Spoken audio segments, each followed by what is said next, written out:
Today, I'll be talking about my experience using the brand new iPhone 14 every day for the past week. I'll be sharing what I like about this phone as well as what I like less. The iPhone 14 brings some neat new features, but the question is it worth getting over the now more affordable iPhone 13, a phone that last year I called the best value iPhone? Well, let's find out. As always, I will leave all the purchase links down in the description. Also, I will be giving away this brand new iPhone 14. So if you guys want a chance to win, be sure to like this video, subscribe to my channel, and leave a comment with your favorite feature of the iPhone 14 along with your Instagram username. Then follow me on Instagram at Dion Schuddeboom, where I will announce the winner on October 16th. So what's new with the iPhone 14? Well, compared to the iPhone 14 Pro and 14 Pro Max, which bring much bigger features to the iPhone line, from a dynamic island, always-on display, and the new A16 processor, the iPhone 14 is a much more subtle upgrade. Compared to last year's iPhone 13, the iPhone 14 adds crash detection, emergency SOS via satellite, which is a pretty cool feature, and also gets a range of camera upgrades, both to the front camera as well as the back camera. And in the US, the iPhone 14 will now only support eSIM cards. So this is not a very long list of upgrades, but let's talk about each of these as well as the 5 key pillars of any smartphone and see whether the iPhone 14 is worth the upgrade. So the iPhone 14 features the same design as from the previous iPhone 13, with that same squared off edges. We get that glossy glass on the back as well as the matte aluminum frame, and while it is nothing new, the design still looks good and feels nice in the hand, but I would have loved to see Apple just do something new with the design, like for example adding a matte glass back on the back of the phone, as this will show far less fingerprints. On the front of the display, we get the same notch with FaceID, which is still reliable and fast, and also very secure. And now in iOS 16, you can finally unlock the phone in landscape mode. And then we also get the same, but still excellent OLED display. With 800 nits of brightness, while it is not as bright as the iPhone 14 Pros, it is still visible in direct sun. And in terms of colors, they just look fantastic. They're not too saturated, but still very vibrant to really make your games and videos look great.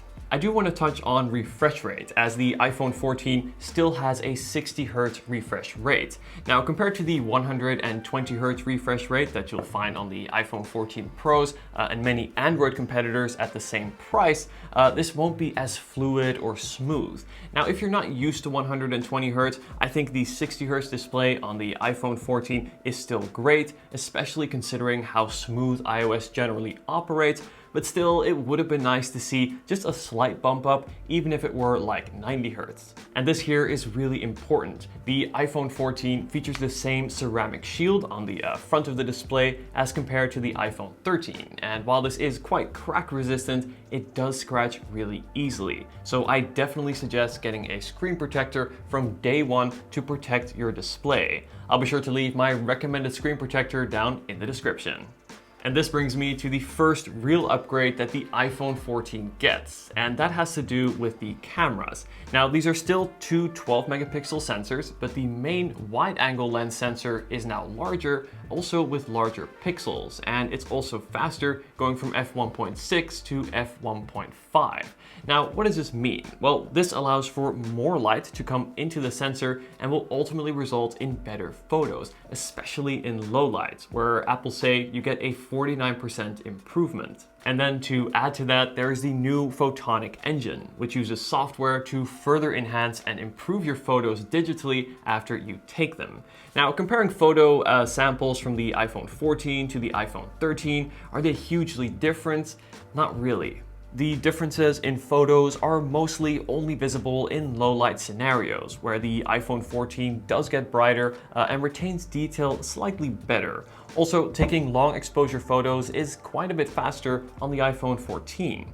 However, compared to the broader smartphone competition, the dual lens camera system on the iPhone 14 is still really impressive and firmly amongst the best, creating true-to-life photos that are sharp with high dynamic range, retaining detail in the lighter as well as darker environments. And then turning to the selfie camera, this now has autofocus, which allows it to be sharp at more distances and definitely improves detail, especially in hair, for example.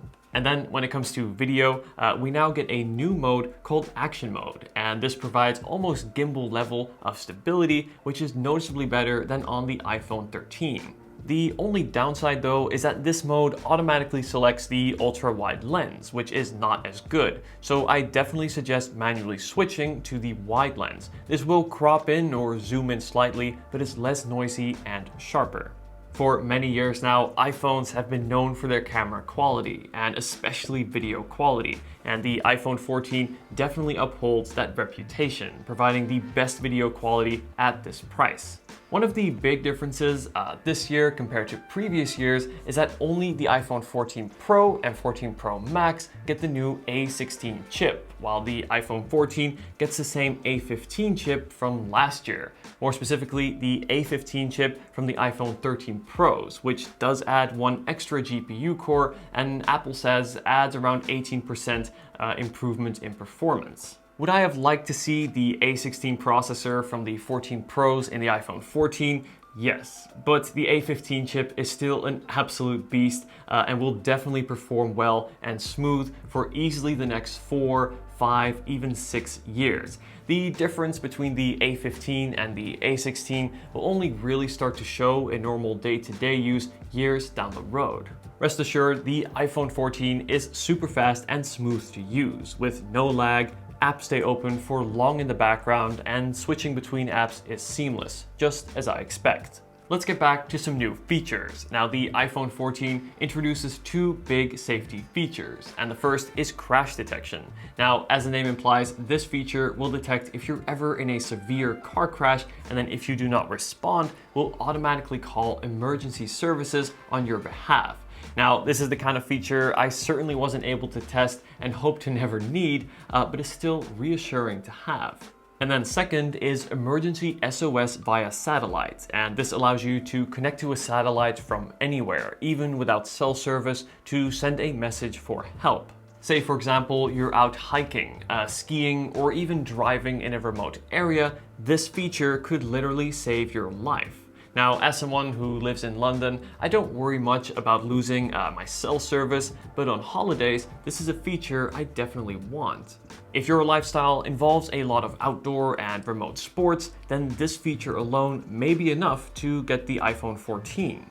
And then when it comes to battery life, last year I was really happy with the performance of the iPhone 13, which could last me all day, and I'm pleased to say that the battery life on the iPhone 14 is just as good, getting me through a full day and evening without needing a top-up, whilst many other phones that I test make it through the day, but not the evening, without a quick charge for 20% or so. Meanwhile, the iPhone 14 gives me 7 to 8 hours of screen on time, which is definitely above average, and again, enough for me to get through a full day, even 1.5 days of lighter use. Okay, so at the end of the day, should you upgrade to the iPhone 14? Well, if you're on the iPhone 13, I would say no, unless emergency SOS via satellite really fits your lifestyle. It's one thing to have a slightly better camera, but it's a whole other to add a possibly life-saving feature. But at the same time, the iPhone 13 delivers the same design, a great display, long battery life, and almost the same performance as the iPhone 14, but at $100 less. If you are currently on an iPhone 11, 10, or 8, even today, the iPhone 13 will already be a really big upgrade. And this is where I really wish the iPhone 14 offered just a bit more.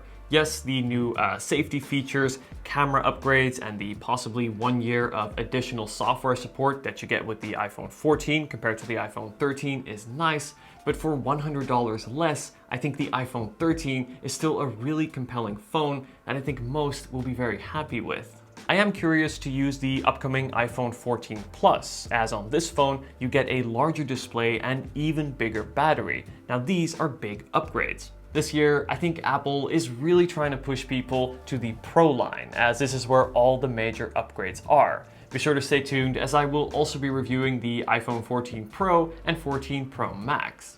But again, as for the iPhone 14, if you're currently on an older model iPhone and looking to upgrade, I would say unless emergency SOS via satellite really speaks to you or fits your lifestyle, I think most people will find better value in the now more affordable and very similar iPhone 13.